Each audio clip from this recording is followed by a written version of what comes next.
Hello, everyone, and welcome to today's webinar, Demystifying Digital Design and Fabrication and Applications in OT. My name is Amanda, and I'm the Marketing Manager here at AOTA, and I'm going to point out a few things about today's presentation. First, CE. You can earn 1 CE contact hour for each webinar attended during Member Appreciation Week.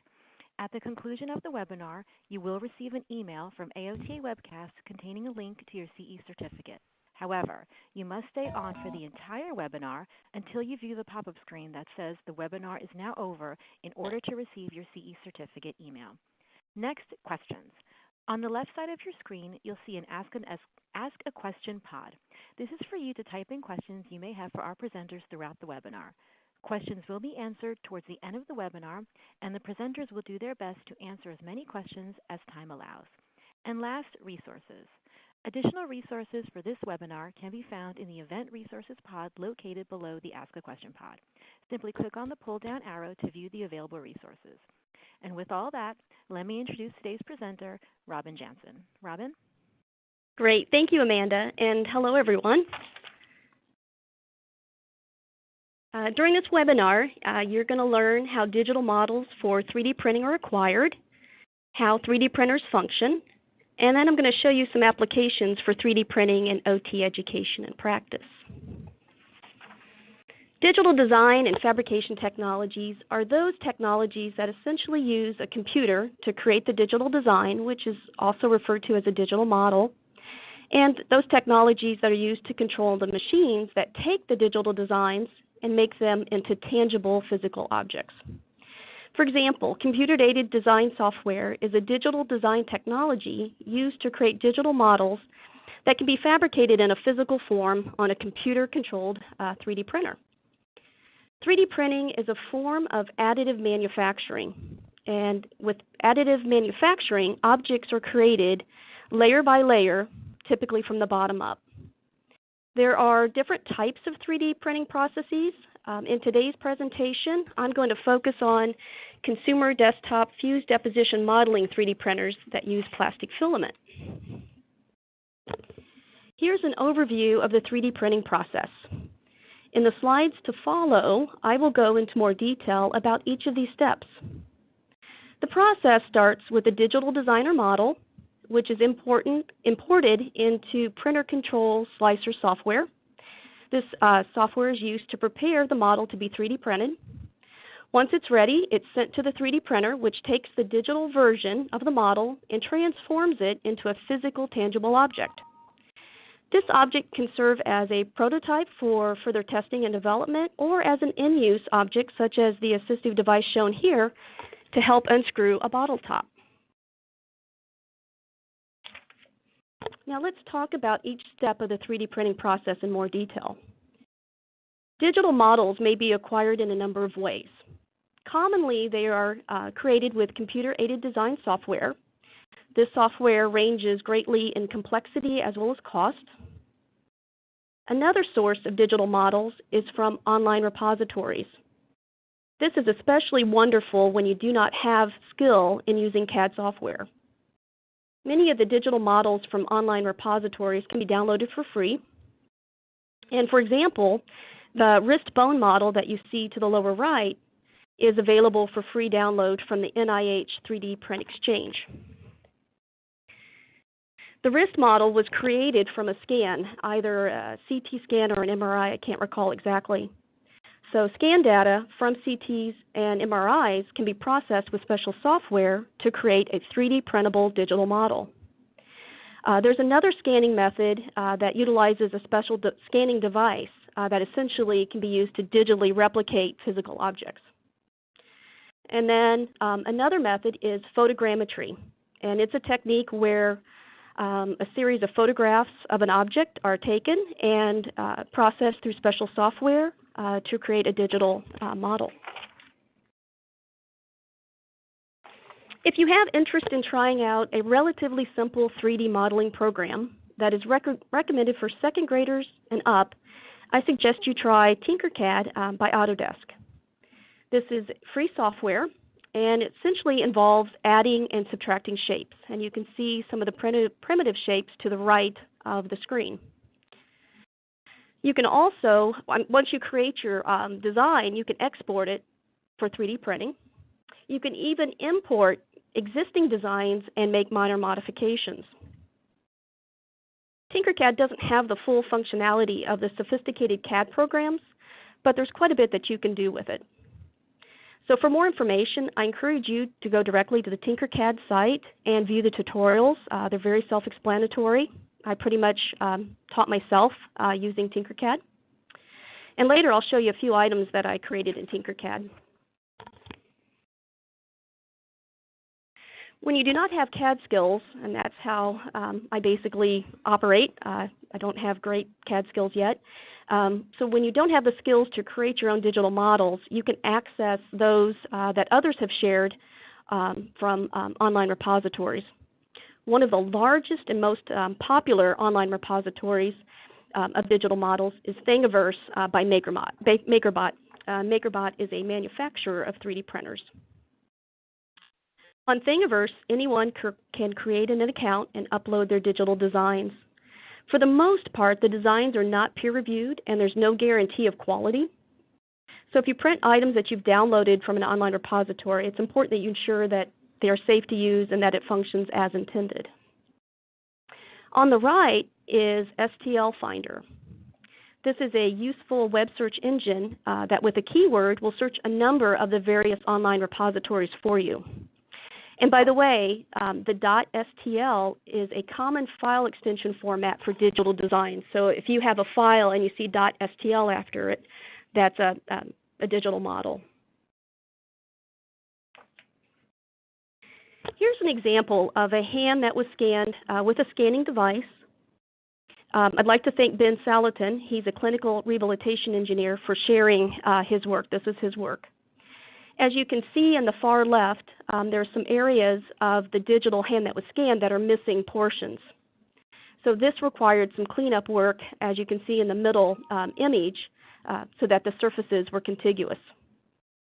After the repair, a digital orthosis was digitally created upon the hand, and unfortunately, I apologize, I don't have a photograph of that step. Once that digital orthosis is created, the hand is deleted, and to the right, you see that's a digital design of a hand-based thumb CMC orthosis.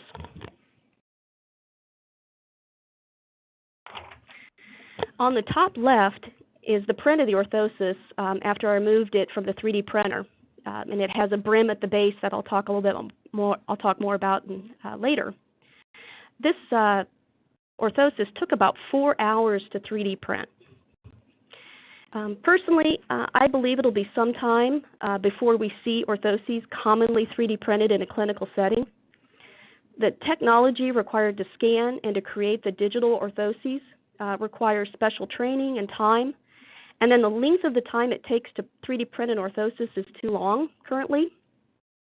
In contrast, with our traditional method of orthosis fabrication using low-temperature thermoplastics, this orthosis could easily be fabricated by an OT within about 20 minutes while the client waits.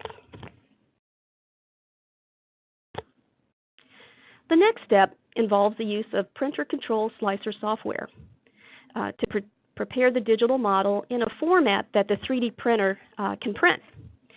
As mentioned earlier, digital models for 3D printing are often saved as STL files. This file essentially describes the shape of the object. This file alone will not have the print information and instructions in a code that can be read by the 3D printer, so this step is necessary. So this software allows you to reposition the model, and I'll show you that in a moment, be able to scale it, make it larger or smaller, and to be able to adjust some of the physical print characteristics as to how much plastic the item is printed with to add strength. You can also adjust 3D printer settings such as temperature, speed, etc. Once it's all prepared and you're ready to send it to the printer, the software will slice the digital model into all the layers, and it basically translates the file into a language used by the 3D printer called G-code. Here's an example of a printer control slicer software program called Cura. It is by Ultimaker. Ultimaker is another manufacturer of 3D printers, and this software is available for free download from the Ultimaker website. It shows the digital model on a virtual build platform that is set to match the type of 3D printer you're using. And this happens to be a small 3D printer called the Ultimaker To Go. So you can see it has pretty much a small print surface there. So it shows the digital model on the build platform. And on the left, you can adjust those buttons to be able to scale to make the object larger or smaller. You can also rotate the object. You could take the object from flat to vertical on its side. So there's some adjustments you can make there.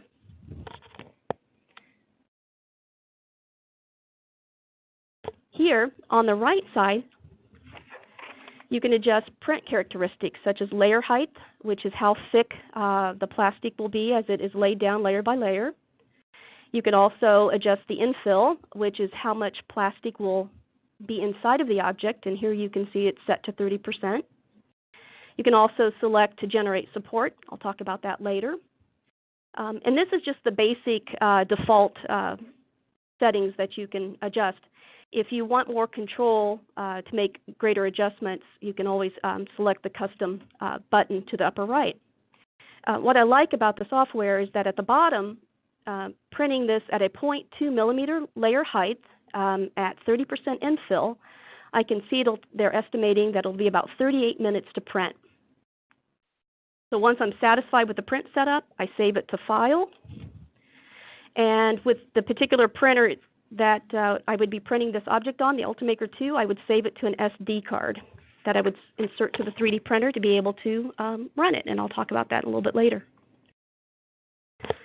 So let's review a few of the print settings you can adjust using the printer control slicer software that I just talked about. Layer height. Think of this as similar to photo resolution. Desktop 3D printer layer heights commonly range between 0.1 to 0.3 millimeters. On the left, hopefully you can see the layer lines. They're a little thicker and they're more readily visible. And on the far right, at 0.1 millimeters, the layer lines are less noticeable. One thing that you notice is that the 0.3 millimeter layer takes 26 minutes to print, whereas the 0.1, it has to lay down more layers because it's thinner. It takes more time to print.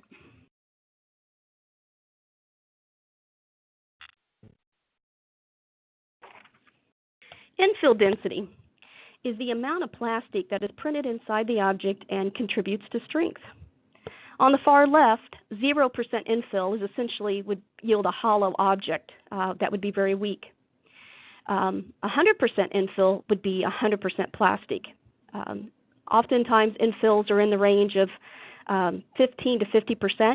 It depends on what the use of the object is that you're creating, that you're printing. You may have to do some test prints and test it out, and if it breaks, increase the infill to make it stronger and more durable. Another feature, and we weren't able to select that in the Cura, but you will also see in some printer control slicer software programs the shell setting. Shells are the perimeter layer, essentially the skin of the object, and you can make it a thin skin or a thick skin, and that also contributes to strength.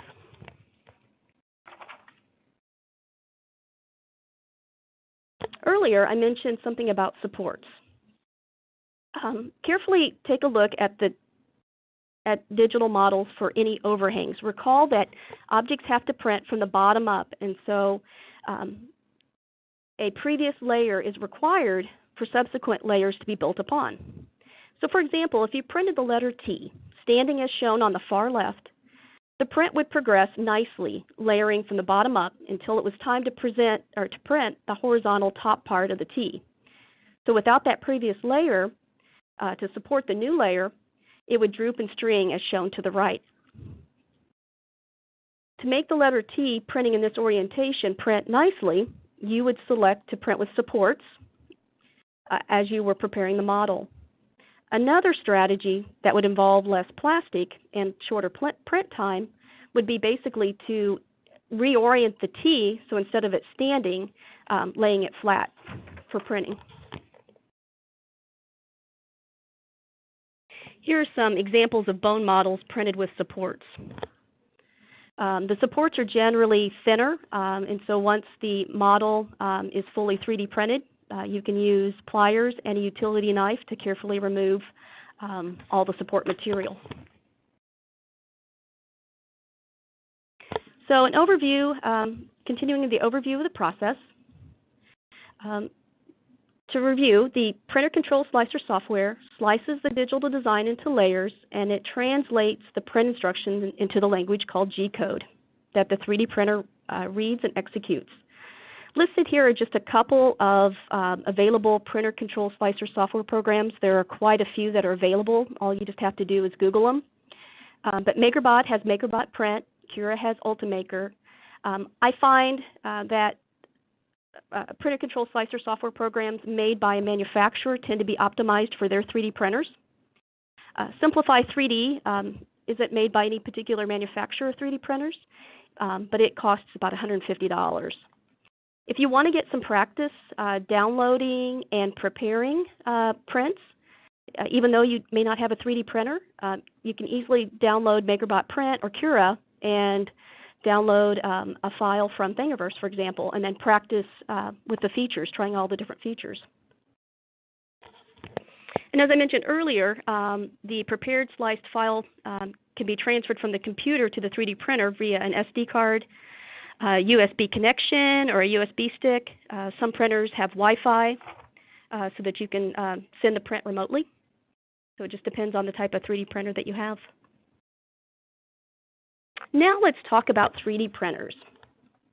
In simplest terms, the desktop fused deposition modeling 3D printers are computer-controlled hot glue guns that use plastic filament to take a digital model and make it a physical object. All objects are printed from the bottom up, starting directly on the build platform. And as you look into the 3D printer image that I have here, that gold rectangular plate is what we call the build platform. This is the first 3D printer that I owned. It's a FlashForge Creator. I purchased it in 2014 it was $1,300 from Amazon, and I had no clue how to operate it at the time I purchased it. And so I pretty much self-taught. This particular model has a wooden frame exterior. At the bottom front is the control panel, and to the right you can see the blue buttons, and that'll allow you to toggle to search for files on the print card, be able to do calibration, adjust temperatures. On the back is a roll of plastic filament, and I'll show that image in a moment. And so the filament feeds up through the black tube at the top. And if you look above the humerus there, going up, you see that there's a black box. That is actually the print head. It has the extruder, it has the heat nozzle. That's basically the hot glue gun portion of the 3D printer. So essentially it will pull plastic in it, and then it will extrude it at the base of it where the nozzle is. And that will be in relationship to the build platform, which will be right underneath it. That print head is moved along the x-axis along the gantry, and you can see the silver rails, the carriage. It also it moves front to back. So that's the X, that's the Y. The build platform raises and lowers. So it will raise right underneath the print head at the start of a print, and then it will slowly lower with each layer, and that's the Z-axis.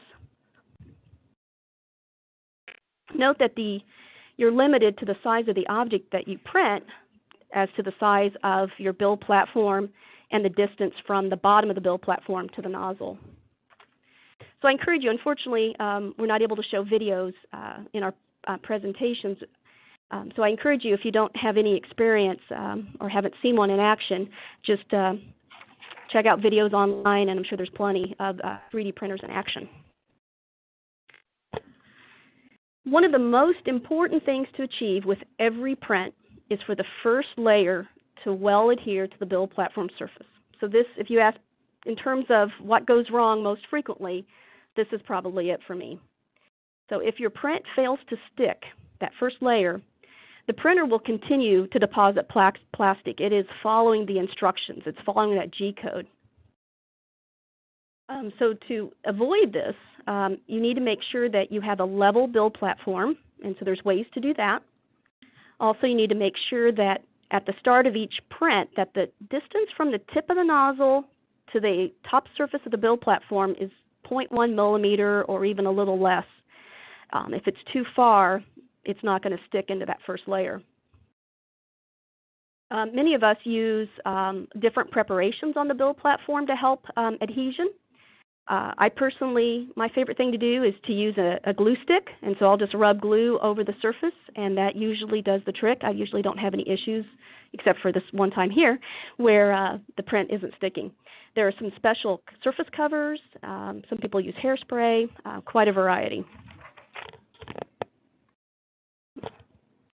A couple additional methods to help you get good adhesion includes the use of rafts and brims.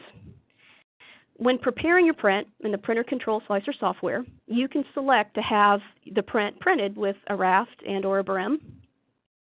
And so essentially, the raft increases the surface area, and it's best for objects that have a smaller area, surface area that comes into contact with the build platform. Brim is to the right is another option, and that's basically like the brim of a hat. On the right is a cell phone holder, and you can see that it has a very narrow edge, so that's definitely at risk for coming loose during the print. So the brim just increases the surface area and helps to make it stick. Here on the left with the raft, it just extends out, kind of follows the same silhouette, but it's just a wider surface area.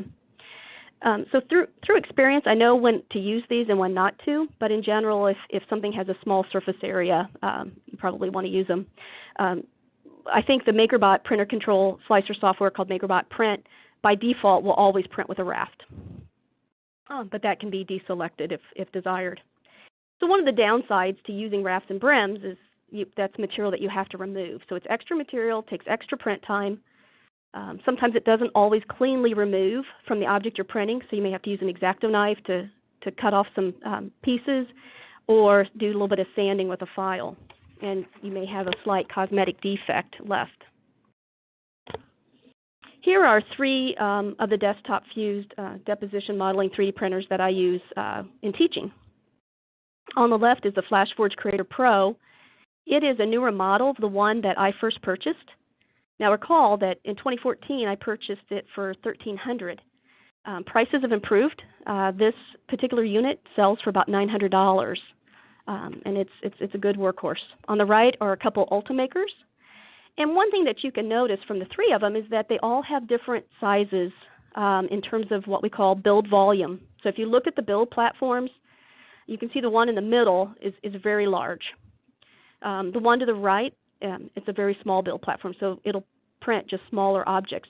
The thing that I like about the one on the right is it's about 6 pounds, and it has a backpack that you can purchase with it to be able to take to do workshops off-site.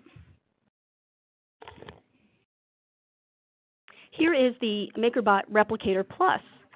It sells for, I think, about $2,500. It has the filament you can see is not on the back of the unit. It's right at the top, and you can see it's a red color filament. The filament spool goes right into that drawer, and that drawer can push down and be out of the way during the print. At the top, you can see the control knob, and to the right, this uses a USB. It can also has Wi-Fi capability. I believe there's an app called MakerBot Mobile, so you can monitor. There's actually an onboard camera. You can monitor your prints from afar and even start them. And this one is in the process of printing because you can see the build platform is up in the up position. It's neat. Another neat feature of this is that the build platform comes off and it's flexible, and you can just kind of flex it to pop your 3D printed object off once it's printed. One of the challenges, you work really hard to get adhesion, and I really emphasized how important that is, but what happens is you do it so well that it becomes difficult to remove the object from the build platform once it's done. Typically I'll use a spatula, but sometimes that can be challenging. Here's a spool of filament on the back of a FlashForge. It comes on a spool, and this is silver colored filament. It comes in a variety of colors. It fits over a spool holder, and if you follow it from the spool, you can see it going up through the guide tube, and then I have the end of the filament in my hand. That essentially will be fed into that print head, the hot glue gun of the 3D printer. There's a couple common plastic filaments that are used, and that's PLA and ABS. PLA stands for polylactic acid, and it's biodegradable. ABS, and hopefully I'll pronounce this correctly, is acrylonitrile butadiene styrene. It's the material that Legos are made of. It's really important that when printing, because the plastics are heated, to be able to soften them, and they're heated between 200 and 230 degrees, there are some particulates that can be released during the print process. So it's recommended that you print in well-ventilated areas. PLA is fairly safe, but ABS, definitely you want to ventilate that. The filament, a generic spool of PLA generally costs about $25, and it has about 333 meters of plastic filament on it. It's important that you, when you're not printing, that you store your filament in a bag that has desiccant. Humidity will brittle the filament over time, so you definitely don't want to leave it exposed. So once you've 3D printed your item, some items may require a little more or less of what we call post-print processing. So here, using X-Acto knife to cut off some raft material that was left behind, pliers to remove support material. I also, as I mentioned, I use sanding files for smoothing. Another nice little feature about PLA, and it doesn't quite behave like our low-temperature thermoplastics, but I find with PLA, objects printed in PLA, I can take a heat gun to them and be able to soften some rough surfaces, and it'll mold just a little bit, but again, nothing like our thermoplastics. But there are some filaments that mimic, that have the same properties. So it's definitely worth, if you're going to get into it, to take a look at what filaments are available. And I believe it's polycaprolactone filament. So now that you have an understanding of the 3D printing process from design to post-print processing, kind of a speed course here, let's get to the fun part and talk about applications for this incredible technology in OT. Much of what I'm about to share I have used in OT education. When I first started 3D printing, I was interested in printing bone models for students and hand therapy clients. I couldn't find a complete proportional upper limb bone set that I could download and 3D print on any of the online repositories. So I gathered individual bone model files from various sources, Thingiverse, and there's another really neat website called, or repository called 3D Body Parts Anatomography. So I took all these digital files, I imported them into printer control software, and then I worked hours and hours to try to size them proportionally so that when you would print them all, you would have a proportional upper limb skeleton, as shown here. And so this is my work that I've made available on Thingiverse. Later, as I learned Tinkercad, I was able to import the larger bones and create holes real easily, digitally made holes, so that the bones could be articulated for the study of joint motion. This particular model size, the hand bones are too small for being able to put a hole through them without it going through the bone. But if the hand bones were increased in size, that could be done. So this is all available free on Thingiverse. And as I forgot to mention, so what I have students do with the hand bones is I have them roll it out and embed them in correct anatomical formation in the putty. And you can sort of see that image below.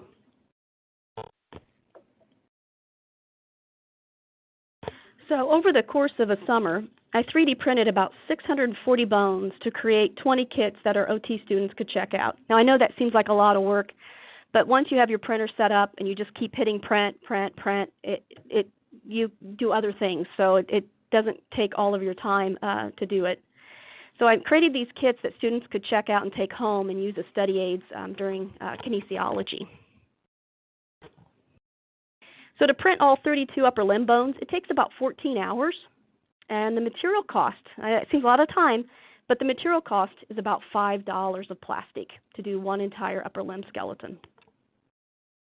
And then another nice feature is that if you only needed a glenohumeral joint model, all you have to do is download the files for the scapula, clavicle, and the proximal end of the humerus, and you can create your own glenohumeral model. And I didn't mention it, but in the previous slide, I had separated the humerus, and I learned how to do that in Tinkercad.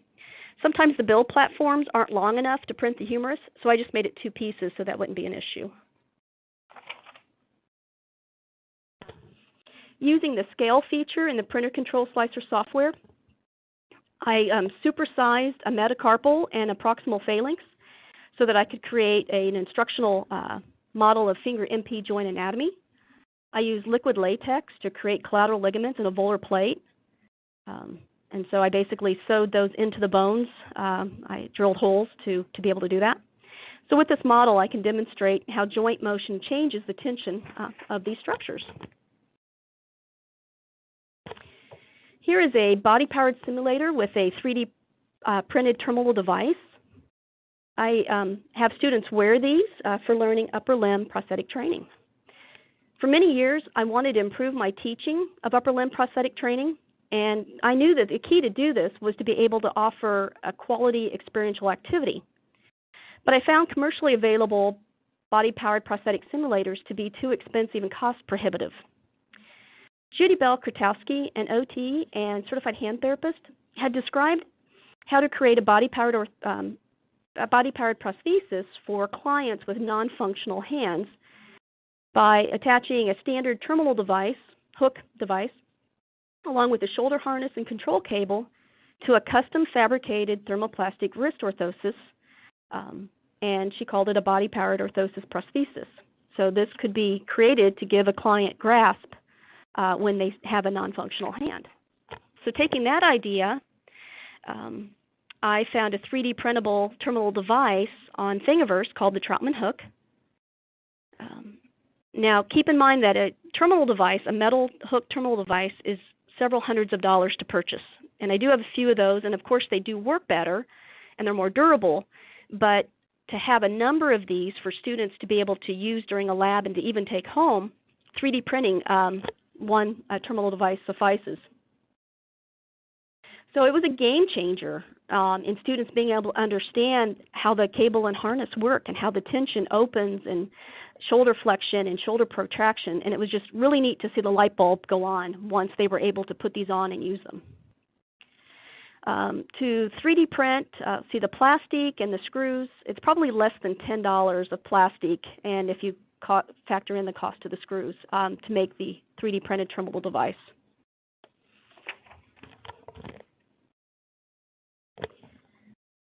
And so here's showing one of our students completing an experiential activity wearing the device.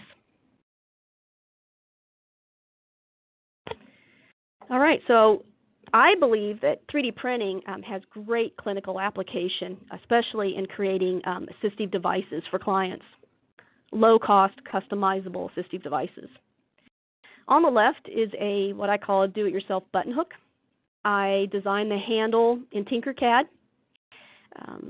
And the nice thing about Tinkercad is your designs are saved, so you can easily return to them and edit them. So if I needed to make this handle larger or smaller in diameter, it would be very, very easy to do. For the hook portion that goes over the button, I decided to use coat hanger wire, and I did create a couple of holes down the center of the handle, and it's all glued and attached. Plastic filament printed that thin would break, so definitely have to add another material for strength. On the right is a key turner. This is open source. You can download it for free by Makers Making Change. This particular one I actually use. It had a print time of about 1 hour and 35 minutes, and I have about 50% infill. Since this has to take some torque with twisting to turn the key, I wanted to make it stronger. So I went with 50% infill, and that seems to be very sufficient. The material cost is about 36 cents. And actually, the screw and the nut that I'm using to hold the key in place cost more by 1 cent. So the total cost of the plastic and the screw and nut is 73 cents to create that. And something I want to mention, with any digital model created by you or someone else and 3D printed, it's very important that you test the item to ensure that it's safe for use and that it functions as intended. Online repositories in general are not peer-reviewed, so be sure to test the models before you issue or recommend them. One of the assignments to introduce students to 3D printing that I give my students is that I have them search the online repositories for assistive devices, and then they 3D print them, and then they have an assignment where they test and write up a report regarding safety, functionality, and what changes they might make to improve the overall functionality of the device. Here's there's quite a few designs for bag handles just to distribute pressure for carrying grocery sacks. On the right is another key design for a key turner.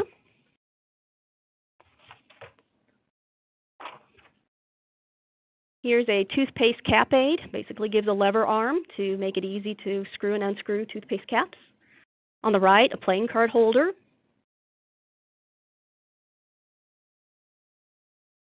Here, a 3D actually designed this and made it available, an adapted tripod pencil holder.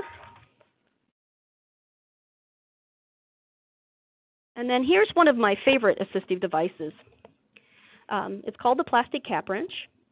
It can be used when hand pain, weakness, or limited finger range of motion make it difficult or impossible to open plastic bottles. The downside is there's no standardization of the size of plastic bottle lids, so this device has to be scaled in the printer control slicer software to fit a particular brand of water or soda. The material cost for printing one of these at 100% scale, which that's the scale it would be when you download it on your build platform in the software, it's about 15 cents, and that's printed with about 35% infill for strength. And it takes about 35 minutes to print. So I got a neat little story with this. When I first discovered it on Thingiverse, this was the design. I 3D printed it and I tested it. And during testing, I immediately came up with 3 suggestions for improvement. First of all, a thinner profile, because it's very thick, and I'm considering that someone may put this in their pocket or have on their key ring. Notice that it has 90-degree edges, so rounding the edges was another suggestion. And then I thought it would be great to add a hole into the handle so that it could be put on a key ring. Now, a point I want to make regarding the 90-degree edges. This is a design problem that I frequently see in many of the designs that are available through the online repositories. Any hard object that someone's going to use as a tool, such as these assistive devices, needs to have rounded edges for comfort and also to prevent harm to the skin. So if I had an opportunity to tell all the designers one thing to improve, consistently that's it. So I contacted Giovajo, who is the designer of the plastic cap wrench, and I said, I think you've got a neat tool here. Would you mind making these changes, because I think it'll make it even more functional. And within a few days, Giovajo incorporated my suggestions and made this available on Thingiverse. So don't hesitate to reach out to designers and suggest improvements. Another neat project that we do at school are 3D printed switches. The total cost for the plastic, the micro switch, and the wiring is about less than $10, I would say. To introduce students to Tinkercad, I have them import the lid, and you can see it's all attached to the right with the elephant. That lid, I can have them import the digital version of the lid into Tinkercad, and then I have students add their name or shape so that they get some Tinkercad experience. And so all you have to do is press the switch. It'll activate the toy because the toy's been switch adapted.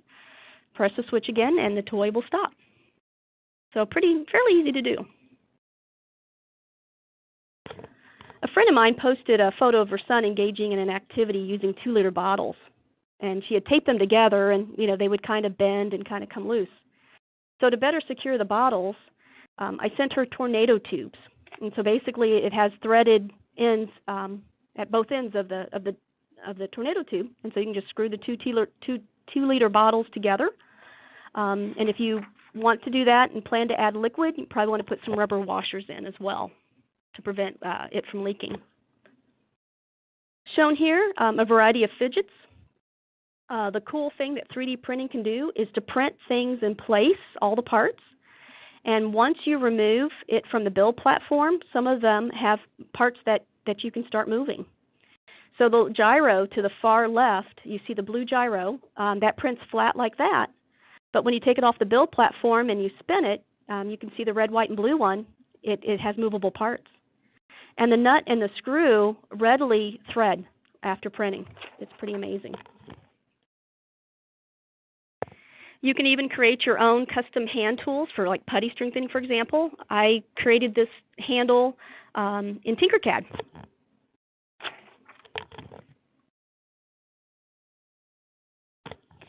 Also consider, I know we've talked a lot about in-use objects, assistive devices. Consider 3D printing possibly as a therapeutic activity, a high-tech arts and crafts.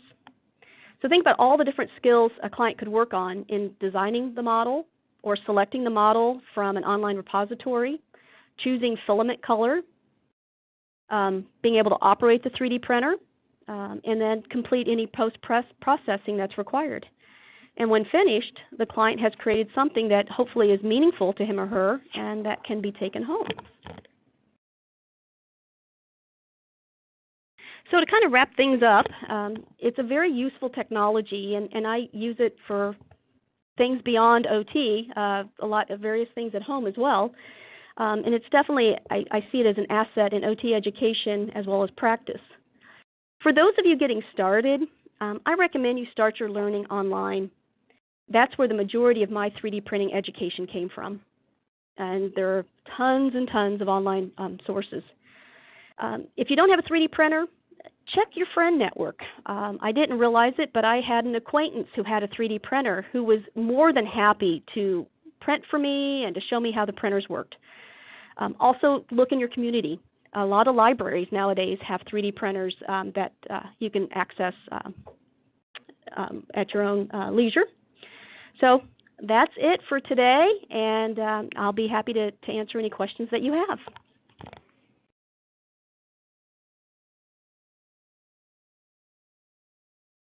Okay, so the first question that I see, where did you say we can download free software to practice? I would Google Cura, C-U-R-A, or you could look at, go to MakerBot, and it would be MakerBot Print, and they should have buttons that you can easily download and save it to your computer.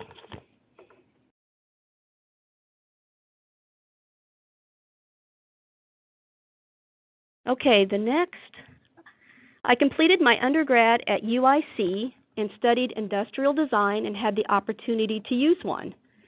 Do you know where I can get a great 3D printer for small objects and what software is compatible with it? Well, it's always tough to recommend printers because it's like recommending a car. From my experience, I have at school the Ultimaker to go, and it's a very small 3D printer. It has the padded case that, in fact, I have actually checked in as luggage that 3D printer, and I'm sure it got thrown around the storage cargo space of the airplane, and it has always come through just fine. And then the software that's compatible with it is the Cura by Ultimaker.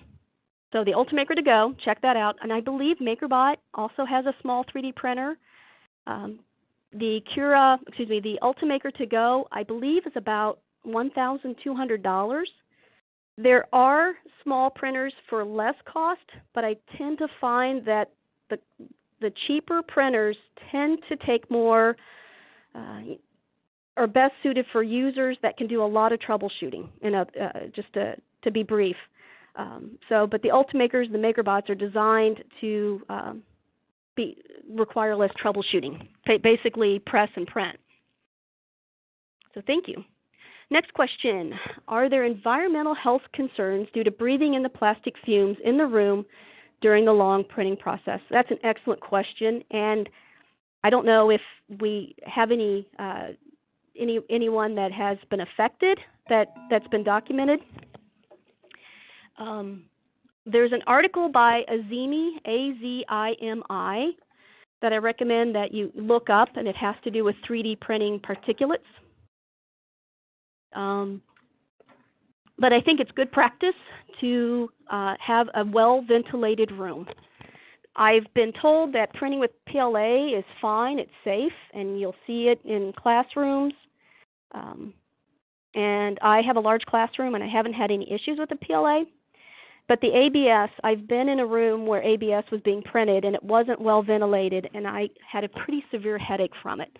So definitely with the ABS, I would definitely make sure that that is ventilated so that you're not breathing the fumes. But it's definitely good practice to ventilate whenever possible.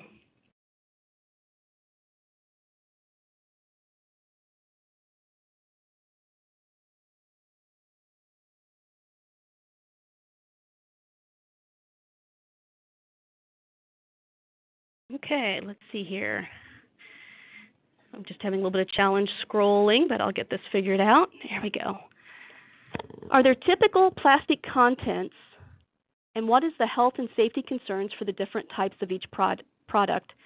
I would encourage you to look at the material safety data sheets that you can get with a filament. You can just Google, you could go to MakerBot and go to their store, look at their filament, and I believe that they have their material safety data sheets readily available. Ultimaker does too for their filament. There's a lot of unknowns because 3D printing is so new, and that's why I think it's just good practice to print in a well-ventilated area. Let's see, my next question is, I would love to use this for a medical mission work in Honduras. Anything else I should know for that climate, tropical? Oh, that's an important consideration. I would probably store the filament in dry boxes and have, you can purchase desiccant from Amazon or anyone that will help to remove any moisture. And when you are done printing, I would immediately remove the filament and get it back into the dry box. Other than that, I'm not really sure of any other considerations. The next question, I work in a small private school for students with disabilities. There's 6 OTs here.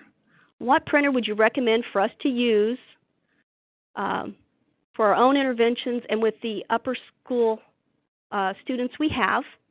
We're looking for affordable but also durable.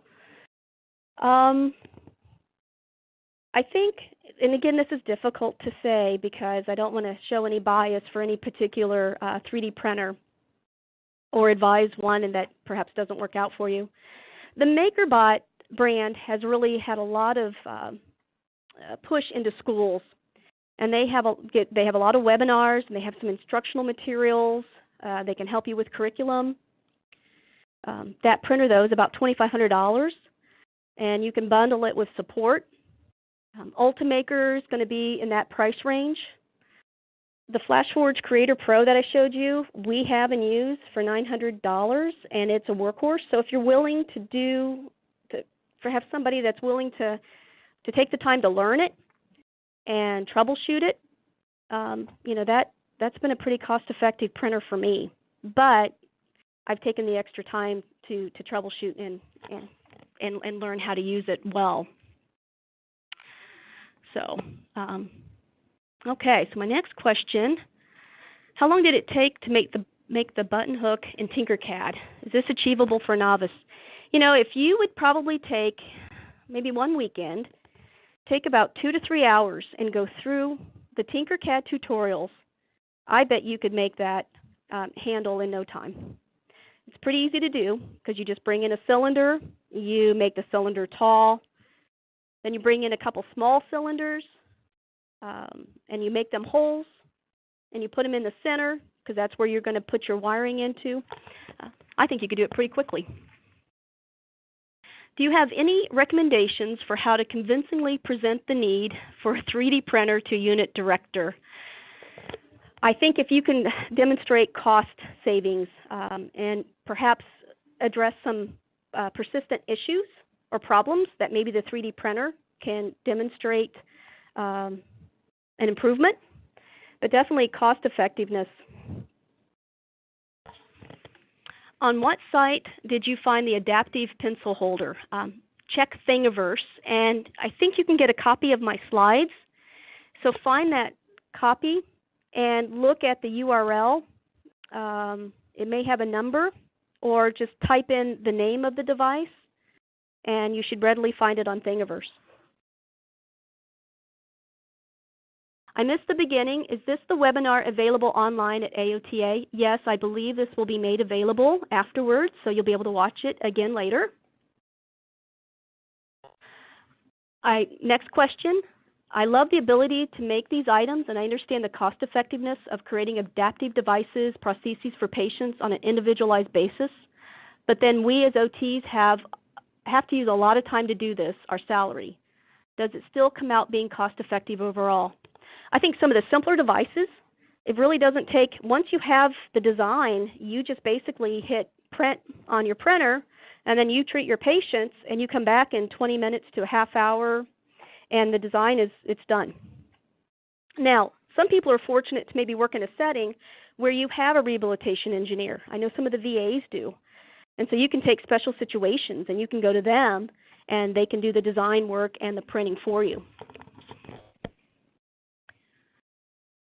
Next question, would you recommend the use of 3D printed mount base plates? These are usually made of metal and hold the device on a wheelchair or floor mount. That's the other thing. You become a manufacturer when you make these. So if that fails and somebody gets hurt or injured, I think you set yourself up for some sort of liability from a manufacturer standpoint. So if it's high risk and somebody could get hurt, I probably wouldn't, just to be on the safe side.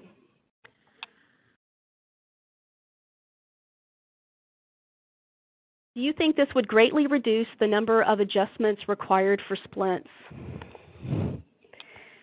Wow, that's tough, because if you're making adjustments for a hand, let's say we have a hand that has a contracture that is improving, essentially wouldn't you have to rescan it, reprint it, the orthosis? And I see a lot of time, right now I think for orthoses, unless they're really small, the whole scanning and printing process is way too lengthy. And if position changes, you would have to do a new scan and a new orthosis. So I'm not really sure there. And this material, depending on what type you use, you just can't reheat it and mold it like our thermoplastics. Have you found the printers to be durable? Do they last? Well, I'll tell you that printer that I showed you, the Flash Forge that has the wooden frame, the one I bought in 2014, I have over 1,500 print hours that over the past 4 years. It'll be 4.5 years. So I have found them to be very durable, and the two Ultimakers, so I haven't had any fail. So I think it's important that you buy a good quality printer that has a warranty. When you conduct labs with 3D printers, do you have multiple printers so small groups can work at the same time on different printers? What I do, it is wonderful having 3 printers, and I'll even sometimes bring in my 2 from home so that when I have students working, we can have multiple printers, because that's the issue. They take so long to print that it kind of backs up being able to quickly run students through getting their prints done. Typically what I'll do is I'll set aside so many afternoons during one semester, and I will have scheduled print times. that I make myself available, and students just schedule a time, and they come down and they do their print. And so I have it all pre-scheduled, so that way it's pretty smooth, so I don't have students waiting. Was it difficult to get funding for a 3D printer in the OT Clinic University? Well, I can only speak on the university side. My department, my chair was able to see all the benefit, and also too, I think it's great. You know, they supported the students learning this technology, so I had no problem getting the FlashForge Creator Pro. In terms of a clinic, I know several clinics in the area that have gotten 3D printers because I've consulted with them. So it's worth looking into, and then also just checking, maybe seeing if there's any grants available.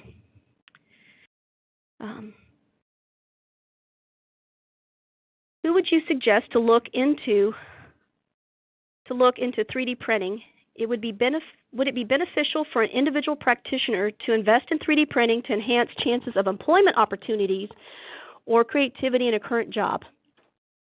Or would it be a resource to advocate for as an employee in certain settings? It's still in its infancy in OT. I mean, it's well established in other areas, engineering, architecture, but still it's in its infancy in OT. So not really sure. I think a lot of folks that get into the OTs that get into 3D printing tend to have a bit of an interest, or they like to make things. So I can't really comment on that. Thank you, nice intro. Thank you, I appreciate it. My library has 2 3D printers and asked me if I will be the community liaison for a group that will make 3D hands through the Enable Exchange community. Do you have any experience making 3D hands for Enable? Suggestions. What got me into 3D printing? I never set out to 3D print. And my technology background, I have no computer science, no computer technology background whatsoever, so I kind of consider myself to be the least likely to take up 3D printing. But as an OT specializing in hand and upper extremity rehabilitation, the first 3D printed item that I saw on the internet was the RoboHand. And that was the first open source 3D printable mechanical hand. It's available on Thingiverse. Just Google RoboHand on Thingiverse. And that's how I got started. I was curious about it. I wanted to test it out. And so that's where I found a friend who had a 3D printer. He printed the parts, and then I assembled it. Now, one thing to keep in mind with the RoboHand, the RoboHand has a frame. And you still use thermoplastic material that is custom fitted to the child's hand and form. Now, since then, the hands that you see available now, they're pretty much all 3D printed. So pretty long print times when you're printing the entire hand. Also, too, without going into a lot of detail, I encourage you to hold those hands to the same fit standards that you do in orthosis. I would love to see a study of how long these children use the hands and how long or what particular activities that they choose to use them with. I don't really have any experience with Enable. I would encourage you to reach out to them if you want to explore, but really do a careful analysis of fit and see what you think. Let's see. Legal ramifications of using something you made with a 3D printer on a patient. I think you always have to be aware of that. As I mentioned, if you're the maker, then you have manufacturing liability. So it's important to discuss that with your employer, just in making sure that you have the insurance coverage or whatever's necessary. You have some responsibility. So it's really important that you test, and that's why I've emphasized test the items for safety and functionality. Okay. Let's see. It seems that it's not easy to do that. You need some background in design. Also, can using Tinkercad be good for children for eye-hand coordination, activity, and fine motor coordination? I don't have any experience working with kids in using Tinkercad, but certainly I think it would be, and definitely the reward of being able to create something and then see it 3D printed and to be able to hold it in their hand, I think would be very, very motivational. Background in design. I don't feel like I have a background in design. I see objects and I think of ways that they can be used, and I get ideas from others. So a lot of creativity. Let's see, is there any lead in the PLA? Since it's softer, I know lead is used in plastic to maintain flexibility. I don't believe so. I am not aware, I've not read anything that mentions that there's lead in PLA. Now, the fact that you say that it's softer, there is hard PLA, and there's also a type of PLA that is flexible. So you can 3D print something that has some flexibility to it, which is really cool. What is the name of the article that I mentioned regarding safety of printing? Let's see. I think I have that handy. It's by Azimi, A-Z-I-M-I. And I think at the end you'll be able to get my email address, or I'll get a set of these questions with your emails. I can respond to you later on this. But just go to Google Scholar and put in Azimi and 3D printing, and maybe that'll find it.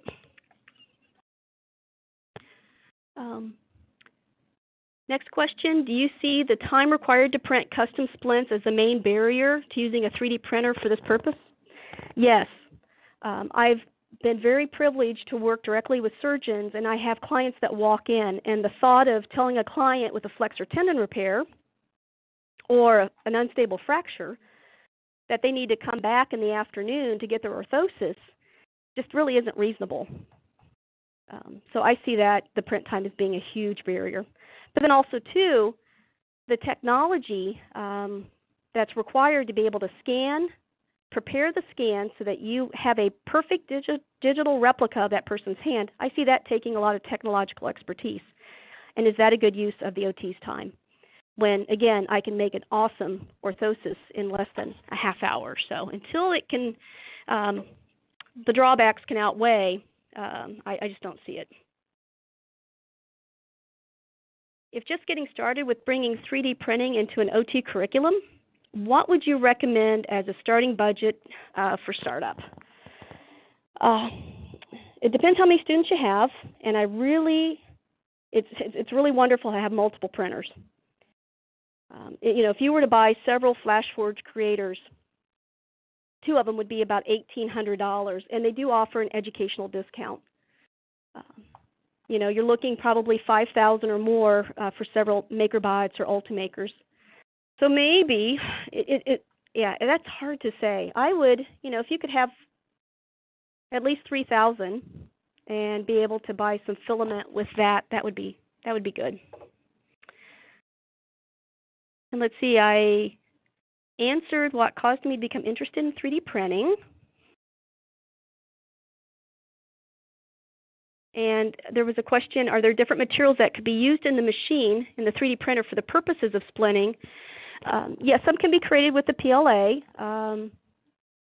And as I mentioned, there is a manufacturer that is selling polycaprolactone, and that very much mimics our thermoplastic materials. It's pretty conformable, almost too conformable. And I haven't had much time. I got some a couple of months ago, and I haven't had much time to test it out.